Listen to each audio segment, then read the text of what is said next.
apakah hukum kad diskaun dalam pembelian, sama ada di pasar raya ataupun di kedai-kedai yang tertentu? Hukum kad diskaun.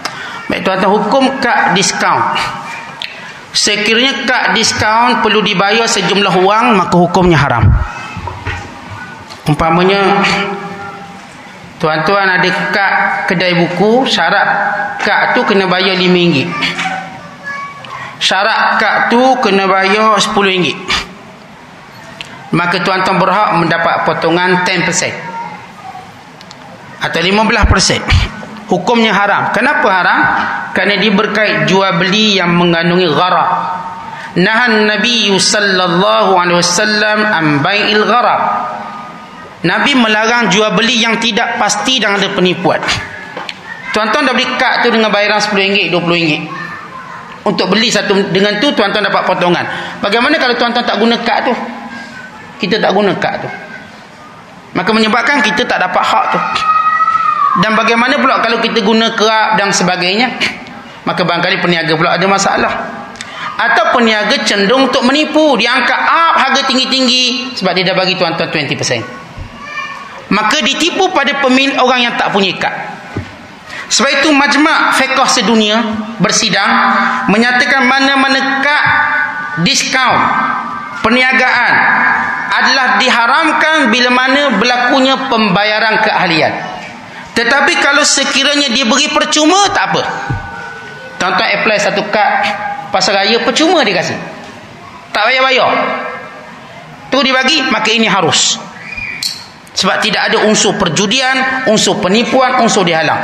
Tapi mana-mana kad, tak kira kedai buku, tak kira pasar raya, maka bila kita beli ada bayaran, hukumnya haram. Ya, benda ni orang tak berapa sebar. Benda ni tercatat fatwa ni sejak tahun 2007. Makna tuan-tuan 8 tahun dah fatwa fiqh sedunia. Dan bila mana saya baca, saya mengalusi, saya mengkaji, tak ada pula orang kata halal kad diskaun dengan bayaran. Semuanya haram. Tuan-tuan, kalau kita dah buat tu, dah buat lah. Tapi untuk next, jangan. Untuk next, untuk berikutnya, tuan-tuan ada kad mana-mana pasar raya, emporium, mana-mana kedai, mana-mana butik, yang dia suruh bayar, kata cik tak baik bayar, berdosa. Cik nak bagi free je. Bagi free itu betul. Itu kaedah dia. Beri cara bayaran, implikasi penipuan berganda-ganda, banyak cerita dia. Bukan sebenarnya tujuan kad tadi dia nak ikat kita supaya beli. Bukan dia nak ikat kita dengan penipuan, kononnya dengan kad kita dapat persentage sekian-sekian. Maka orang pun, akhirnya orang untung jual kad. Jual kad dah untung. Kadang-kadang kita yang ada kad ni setahun sekali tak beli lagi. Maka perbuatan ini tuan-tuan muka dan kita kena tolak. Yang sekali kita dah buat, tak tahu, tak apalah. Sebab kita pun sama-sama belajar. Tapi dah tahu, kita mula minta kad tu free, percuma. Percuma kita ambil, bayar tak ambil. Tak kira kad apa pun, kalau dia berkait benefit jual beli. Tapi kalau kad tu tak ada benefit jual beli, saya buat pertubuhan katakan, maka dia kena kad. Saya charge kad tadi atas sebab kad tadi dia ada harga nak buat RM2, dan tidak ada jual beli pada kad.